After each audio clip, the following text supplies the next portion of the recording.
శ్రీమాత్రే నమ. శ్రీ లక్ష్మీ గణపతయే నమ.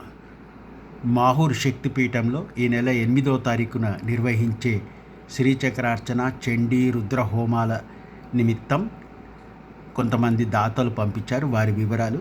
అయితే బ్రాడ్కాస్ట్లో లిమిట్ ఉండడం వల్ల డొనేషన్కి సంబంధించిన వీడియోలు కేవలం ఇప్పుడు ఇంతకు ముందు స్టేటస్లోనే పెడతాను, అక్కడ చూడగలరు మీరంతా కూడా.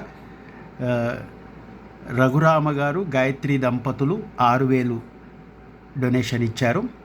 డాక్టర్ అర్జున్ రెడ్డి 2,000 ఇచ్చారు. ప్రత్యూష్ గారు 2,000 ఇచ్చారు. పూర్ణస్కంద గారు 2,500 ఇచ్చారు.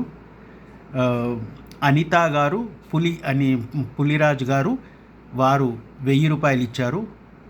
భీమరావు గారు 500, మౌనికా కాలే భీమరావు గారు 500 ఇచ్చారు. మరియు సంధ్యా కాలే గారు 1,000 రూపాయలు ఇచ్చారు. అలాగే శ్రీమతి స్వాతి గారు 2,000 ఇచ్చారు. వారికి వారి కుటుంబ సభ్యులకు ఆయుర ఆరోగ్య ఐశ్వర్యాలు సిద్ధించాలని అమ్మవారిని ప్రార్థిద్దాం. లోకా సమస్త సుఖినో భవంతు, సర్వే జన సమ్మంగళాని భవంతు. శుభం భూయాత్. మౌనిక కాలే వాళ్ళు ముగ్గురిది చెప్పేసిన, స్వాతి చెప్పిన, పూర్ణస్కంద చెప్పిన, ప్రత్యూష్ చెప్పిన, డాక్టర్ అర్జున్ది చెప్పిన.